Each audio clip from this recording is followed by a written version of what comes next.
మాటికి 100% ఉన్నది వాళ్ళకి ఆ విషయంలో. నువ్వు ఒప్పుకొని ఆ అమ్మాయి ఒప్పుకొని పెళ్లి చేసుకున్న వాళ్ళు కూడా, ఒక పురుషుడు ఒక స్త్రీ పెళ్లి చేసుకున్నా కూడా పోలీస్ అధికారులకు వచ్చి నాకు వీళ్ళ వల్ల రక్షణ ఈ విధంగా ఉంది, వీళ్ళు నన్ను ఈ విధంగా ఇబ్బంది పెడుతున్నారు అని చెప్పిన తర్వాత acceptance letter by the law and order department and acceptance by the parents, ఆ అమ్మాయి వాళ్ళ పేరెంట్స్ నుంచి మా ఇద్దరి మధ్యలో ఈ విధంగా ఏకగ్రీవ పత్రం ఉన్నదని చెప్పేసి ఆ పత్రాలు రాసుకున్న తర్వాత నువ్వు ఎక్కడైనా లీడ్ చేసుకున్న రైట్స్ ఉన్నాయి. ఇప్పుడు ఆ రైట్ లేదు, నాకు అలా చేయలేనంటే నువ్వు మళ్ళీ సమాజాన్ని వేరే విధంగా భ్రష్టు పట్టించే మాటలే మాట్లాడుతున్నావు కానీ వితండవాదం ఉన్న మాటలే. కానీ నేను అలాగ అనలేదు స్వామి గారు, నేను అలా అనలేదు. నేను ఏంటంటే ఇప్పుడు వచ్చిన తర్వాత ఒక జాగాలో కూర్చుంటున్నాం కదా, అన్ని శ్రీనివాస్ నా మాట విను, నువ్వు కూర్చోవాల్సిన అవసరం లేదు శంకరా. ఇప్పుడు రేపో ఎల్లుండో బయలుదేరి వచ్చి ఆ అమ్మాయిని తీసుకొని వెళ్ళి పోలీస్ స్టేషన్ కి వెళ్ళి అదే పోలీస్ అధికారుల దగ్గర నేను అదే చెప్తాను స్వామి గారు, నేను అదే చెప్తాను. నేను ఇప్పుడు ఆగ్రాలో ఉన్నాను కదా, బయలుదేరాను. నేను ఎట్టి పరిస్థితుల్లో డైరెక్ట్ తెలంగాణకి వస్తున్నాను. నేను మీడియా ముఖంగా చెప్పేది ఏంటంటే ఆ అమ్మాయి నువ్వు తీసుకుపోయే రైట్స్ నీకు ఇంకా రాలేదు. ఆ అమ్మాయి నువ్వు వితండవాదం చేస్తున్నావు కదా, రైట్స్ తీసుకురండి అంటున్నాను. మొదట ఏంటంటే నాకు ఈ అమ్మాయి ఇష్టము, నాకు నేను ఇద్దరం పెళ్లి చేసుకున్నాం అన్న దానికి సర్టిఫికేషన్ హ్యాస్ టు కమ్. ఇప్పుడు సర్టిఫికేషన్ నీకు రాకపోతే నీకు రక్షణ లేదు ముమ్మాటికి. ఆ రోజు ఉజ్జయిన్లో పోలీస్ అధికారులు అర్ధరాత్రి 2 గంటలకు వచ్చి తీసుకుపోతుంటే చూస్తూ నిలబడిపోయావే తప్పితే అమ్మాయిని ఆపే ప్రయత్నం చేయలేదు. అంటే నీకు ఆడ ప్రాణ భయం ఉంది, లా అండ్ ఆర్డర్ భయం ఉన్నదని అర్థం కదా. ఎందుకు ఆపలేవు మరి? ఆ రోజు ఆపాల్సింది కదా, ఆపేసి అమ్మాయిని నువ్వు అలా ఇలా తీసుకుపోతావు నా భార్య అని చెప్పి ఆపాల్సింది కదా శంకరా. నువ్వు ఎందుకు ఆపలేవు మరి?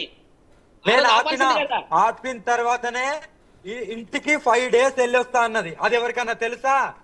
5 days అమ్మాయి వెళ్తాను ఏడున్నది లబోదిబో అని. అలా కాదు, ఆ అమ్మాయి ఈ పంట చింతపండు చేశారు, నన్ను కొట్టారు, నా చైన్ ఎత్తుకుపోయారని గట్టిగా అరుస్తుంది కదా. నీ భార్యను తీసుకుపోయినప్పుడు నువ్వు కూడా మీడియాకి చెప్పేడుండే. కొట్టింది నాకు ఇప్పుడు తెలిసింది కదా, ఇప్పుడు తెలిసింది కదా నాన్న. ఇప్పుడు కాదు మిత్ర, నా మాట విను మిత్రమా, ఇప్పుడు కాదు. ఆ అమ్మాయి బయటకు వచ్చిన 2వ రోజే వీడియో ఆర్టీవీలో వచ్చింది. ఆర్టీవీలో కూడా వచ్చినప్పుడు నువ్వు రెస్పాండ్ ఇచ్చేడుండే, అమ్మ నేను వస్తున్నా అని చెప్పి. ఈ 10 రోజులు 5 రోజులు సమయం వృధా చేసి ఇప్పుడు చూస్తున్న ఛానల్లో వాళ్ళందరూ అది చేసి ఇప్పుడు నిన్ను నీకు ఇబ్బంది చేసుకునే పరిస్థితి రాకూడదు కదా. ధర్మరక్షణలో నువ్వు ఉన్నావు, లోక కళ్యాణంలో నువ్వు ఉన్నావు, పరమాత్ముడి ఆజ్ఞని పాటిస్తున్నావు అన్నప్పుడు స్త్రీ రక్షణ మన భారతదేశంలో మొట్టమొదటి హక్కు. అఘోరలు ఎక్కడన్నా పెళ్లి చేసుకోవద్దని ఉందా? అఘోరలు పెళ్లి చేసుకోవద్దని, అఘోరాలు పెళ్లి చేసుకోవాలని ఎక్కడ రాసి ఉంది చూపించు. నేను అఘోరాలు పెళ్లి చేసుకోవద్దని రాసున్నది నీకు నేను ఇప్పుడే చూపిస్తా. అఘోరాలు పెళ్లి చేసుకోవద్దు అని రాసి లేదు, చేసుకోవాలని రాసి లేదు. అఘోరాలు శ్రీనివాస్ అఘోరాలు పెళ్లి చేసుకోకూడదని రాసి లేదనేది నేను చూపిస్తా. నువ్వు పెళ్లి చేసుకోవాలని ఉన్నది ఇప్పుడు కాదు. ఇప్పుడు మణికన్నన్ పెళ్లి చేసుకున్నాడు, తిరుచి మణికన్నన్ తెలుసా? ఎవరు? తిరుచి మణికందన్, తమిళనాడు.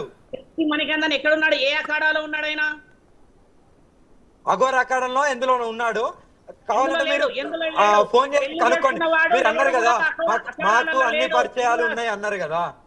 అఖాడాలలో పెళ్లి చేసుకున్న అఘోర, అఘోరి, సాత్వికుని, సాధువుని, సత్పురుషులని, యోగ శుద్ధులని, తర్వాత మహాయోగినులని నువ్వు చూయించు. నువ్వు ఇంకొక 15 నిమిషాలు టైం ఇస్తే నేను కాశీ ఉప ముఖ్యమంత్రిని లైన్ లో తీసుకుంటుండే, కానీ ఆయన ఫోన్ కనెక్ట్ అయితే లేదు. ఆయన కూడా లైన్ లో తీసుకుంటా ఉంటే ఆయన ఫోన్ కట్ చేసేస్తా ఉన్నాడు. నేను ఆయననే లైన్ తీసుకునేవాడిని. ఇప్పుడు ఇంకొక 10 నిమిషాలు నాకు టైం ఇస్తే నేను 6:30 తర్వాత వాళ్ళని కూడా లైన్ తీసుకుంటా. కాశీ నుంచి డైరెక్ట్ గా ఏ అఖాడాల నుంచి 15 ఉత్తరప్రదేశ్ లో ఉన్న 9 అఖాడాల గురించి, కాశీ క్షేత్రంలో ఉన్న 10 అఖాడాల గురించి నువ్వు మాట్లాడుతున్నావో ఆ అఖాడాల అధికారులతోనే మాట్లాడిస్తా. అఘోర శాసన గ్రంథంలో పెళ్లి చేసుకోవాలని ఉందని చెప్పి ఎల్లూరి శ్రీనివాస్ అంటున్నారు. మీరందరూ ఏం చేస్తున్నారు అని చెప్పి వాళ్ళతో తణుకులో రాజేష్ నాథ్ ఉన్నారు కదా, ఆయనకు పెళ్లి కాలేదంటావా? ఆయన అఖాడాలో ఉన్నాడా? లేడంటవా? ఆయన అఖాడాలో లేడు. ఆయనంతలో ఆయన సొంతంగా ఆయన ఒక నిర్ణయం తీసుకొని అక్కడ నుంచి వెళ్ళిపోయి ఆయన అక్కడ ఉన్నాడు. కానీ నేను నిర్ణయం తీసుకున్నాను ఈ నిర్ణయం, కానీ నువ్వు అఘోరాలు పెళ్లి చేసుకున్నారు అన్న నిర్ణయం చెప్పకూడదు. నా సొంతంగా నేను కూడా నిర్ణయం తీసుకున్నాను. శ్రీనివాస్ నీ ఇష్టం నువ్వు విర్రవీగు. నేను చెప్తుంది కూడా అదే. లా అండ్ ఆర్డర్ ప్రకారంగా, సివిలైజేషన్ గా, ప్రకారంగానే వెళ్తాము. ఓకేనా? మేము మ్యారేజ్ సర్టిఫికేట్ కూడా తీసుకుంటాము. ఓకేనా? మ్యారేజ్ సర్టిఫికేట్ మీకు కావాల్సింది నేను చెప్తున్నది అది తీసుకుంటాము. నువ్వు తీసుకో. చూడు శ్రీనివాస్, నువ్వు సర్టిఫికేట్ తీసుకో, పోలీస్ స్టేషన్ కి వెళ్ళు, లీగలైజేషన్ చేసుకో, రెగ్యులరైజేషన్ చేసుకో. That is your right. కానీ యా అఘోరాలు యా పెళ్లి అది చేసుకోవచ్చు. తీసుకున్న తర్వాతనే అప్పుడు మీడియా ముందుకు వస్తాము, ఓకేనా? అప్పుడు దాకా మీడియా ముందుకు రాము. చిన్న వచ్చేసారు, అక్కడికి వెళ్ళి వచ్చేసాయి. ఆ వర్షిని అమ్మాయికి రక్షణ లేదు స్వామి, ఎక్కడో ఉంటానంటుంది. దానికి బాధ్యత నువ్వు వహిస్తావా? ఈ రోజు రాత్రికి రాత్రి అమ్మాయికి ఏమన్నా అయితే నువ్వు బాధ్యత 100%. వహిస్తావా? నేను రావడానికి 2 రోజులు అవుతుంది అంటున్నావు కదా. ఆ అమ్మాయికి ఏమైనా నాదే బాధ్యత, ఓకేనా? డైరెక్ట్ ఎలా మీడియా బాధ్యత? ఆ అమ్మాయి తల్లిదండ్రులు వదిలిపెట్టి వచ్చింది, నువ్వు ఎక్కడో ఉన్నావు. ఇప్పుడు నువ్వు నిన్నగాక మొన్న నాగర్ కర్నూలులో ఒక ఆడబిడ్డని 7 ఆ గుడిలో పోతే ఆ అమ్మాయిని ఏం చిత్రహింస పెంచారు చూసావు కదా. ఒక ఆడపిల్లకి రక్షణ ఉందా ఈ రోజుల్లో? నేను రక్షణ ఇస్తాను నాన్న, నా ఎట్లా రక్షణ సిద్ధాంతం ఇస్తావు? నువ్వు అది. పక్కన లేకుండా నా ఎట్లా దగ్గరికి వెళ్ళి రక్షణ ఇస్తావు? ఎవరు ముట్టుకోలేరు. నువ్వు పక్కన ఉండాలి కదా శ్రీనివాస్. ఆ? నువ్వు పక్కన లేకపోతే రక్షణ ఎట్లా వస్తుంది? అదే ఇప్పుడు నాతోనే ఉంటది కదా రక్షణ, ఎందుకు ఉండదు అంటున్నా నేను. ఎక్కడ ఈ 2 రోజులలో నువ్వు వచ్చి పోలీస్ స్టేషన్ లో ల్యాండ్ ఆర్డర్ ప్రకారంగా నువ్వు లీగలైజేషన్ సర్టిఫికేషన్ తీసుకునేంత వరకు ఆ అమ్మాయికి నీకు రక్షణ లేదు. పోలీస్ అధికారులను ఇవ్వని చెప్పయ్యా నీకు పేపరు. నేను ఢిల్లీలో ఉన్నాను కదా, మార్నింగ్ వరకే హైదరాబాద్ లో ఉంటున్నా, ఓకేనా? నువ్వు హైదరాబాద్ కి వచ్చి మంగళగిరికి పోయి మంగళగిరి నుంచి పోలీస్ స్టేషన్ నుంచి వాళ్ళ పేరెంట్స్ మధ్యలో ఒప్పించి పేపర్ తీసుకొని ముందుకు పో. అంతేకాని ఇలాంటి వితండవాదం చేసేసి అదే నిజము, అదే శాశ్వతము, అదే ధర్మము, అదే నిజం అని చెప్పాల్సిన అవసరం లేదు కదా మీకు. నేను అదే లీగల్ గానే వెళ్తాను. నేను వస్తున్నాను హైదరాబాద్ కు, ఓకేనా? అమ్మా నాన్నతో ఒప్పించుకున్న లెటర్ రాసి ప్రెస్ నోట్ రిలీజ్ అయ్యి, పోలీస్ అధికారులు ప్రింట్ చేసిన నోటీస్ రిలీజ్ అయ్యి, ఇవన్నీ రిలీజ్ చేయకుండా నువ్వు వచ్చేసాయి నేను చూసుకుంటా ఎవడొస్తాడు చేస్తాడంటే సమాజం నిన్ను చూస్తున్నప్పుడు ఆ అమ్మాయిని చూస్తున్నప్పుడు ఏం నేర్చుకోవాలి? లోక కళ్యాణం అంటే ఇదేనా? నానా ఇక్కడ పెళ్లి సంబంధం పెళ్లి గురించి మాట్లాడుతున్నాను, ఓకేనా? నేను లోక కళ్యాణం గురించి అది ఎప్పుడు ఆగదు, అది ఇప్పుడు కాదు ఎప్పుడు. నా ప్రాణం వదలడం కూడా అలాగే వదులుతాను. లోక కళ్యాణం గురించి మాట్లాడలే, ఇక్కడ మ్యారేజ్ గురించి మాట్లాడుతున్నాను నానా. మాట్లాడుతున్నావు కదా, ఆ మ్యారేజ్ గురించి వెళ్ళి ఎక్కడ మాట్లాడాలి? నువ్వు పేరెంట్స్ తో మాట్లాడాలి, పోలీస్ స్టేషన్ లో లీగల్ గానే వెళ్తాను, ఓకేనా?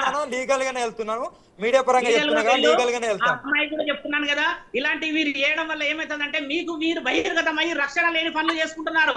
మీరు ఆలోచించి దాన్ని ధర్మం అనకూడదు. ఆ ధర్మాన్ని పాటించాలంటే మానవ ధర్మం ముఖ్యమైనది. మానవ ధర్మాన్ని పాటించాలంటే పరధర్మాన్ని పాటించాలి. నాలుగకి అడ్డు లేకుండా మేము చేసే పనులే న్యాయం అంటే ఏ విధంగా ధర్మాన్ని కాపాడుతావు నువ్వు?